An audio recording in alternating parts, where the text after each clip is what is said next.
मैंने तेरा नाम दिल रख दिया, मैंने तेरा नाम ফুটপাতে বসে চা दिल খায়, रख दिया। এমন নোংরা একটা জায়গায় বসে ওরা জামা কাপড় পরা লোকজনের সাথে আড্ডা দিচ্ছে।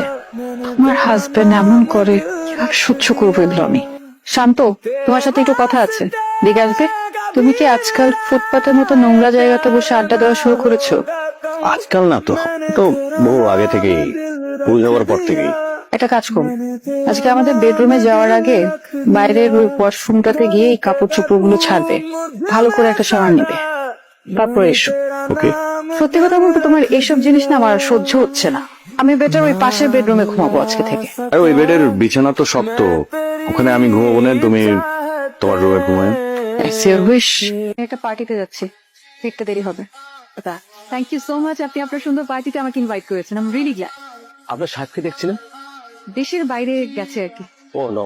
আচ্ছা, আপনি একটু কথা বলেন, আমি আসছি। Excuse me. হ্যাঁ, sure. তুমি এখানে কি করছো? কেমন, এটা আমার পার্টি, এখানে প্লিজ আমাকে তো করো না এদের মাঝখানে। আর কি পরে এসেছে, মানে এই অবস্থায় এই ধরনের পার্টি, এটা দেখো আমার বিজনেসের জায়গা, প্লিজ তুমি এখন চলে যাও, এই মুহূর্তে চলে যাও। প্লিজ আসুন। আমি সিরিয়াসলি বিশ্বাস করতে পারছি না। কেউ মি এভরিওয়ান, ইনি হচ্ছেন মিস্টার শাহরিয়ার শান্ত, একজন বিখ্যাত চিত্রশিল্পী। আমি প্যারিসে একজন বিখ্যাত চিত্রশিল্পীর কাছে ওনার নাম শুনেছি। ওনার কাছে শান্ত সাহেবের অনেকগুলো আঁকা ছবি আছে। শান্ত সাহেব কিন্তু একজন ভালো মানের ইন্টেরিয়র ডিজাইনার, অনেক বড় বড় প্রতিষ্ঠানের কাজ ছেড়ে দিয়েছে। আর যে জায়গায় দেখা যাচ্ছে অন্যান্য কোম্পানিগুলো হা করে তাকিয়ে থাকে ওই সমস্ত কোম্পানির কাজগুলি করার জন্য, আর উনি কিন্তু সব পার্টিতে যান না।